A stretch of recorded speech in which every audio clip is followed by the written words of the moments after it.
ధర్మ సందేహాలు నిత్య సత్యాలు. భోజన సమయంలో మాట్లాడుట నవ్వుట పనికిరాదు. పెద్దన్నగారు, పిల్లనిచ్చిన మామగారు, గురువు ఈ ముగ్గురు కన్నతండ్రితో సమానం. కనుక వీరు ముగ్గురిని తండ్రిలానే పూజించాలి. ఒకసారి వెలిగించాక ఏ కారణం చేతనైనా కొండెక్కిన దీపంలోని వత్తిని తీసివేసి కొత్త వత్తిని వేసి మాత్రమే దీపారాధన చేయాలి.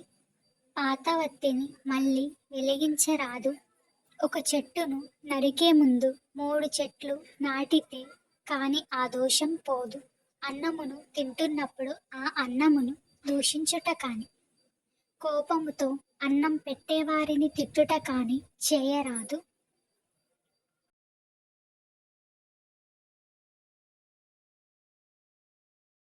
Don't forget to subscribe.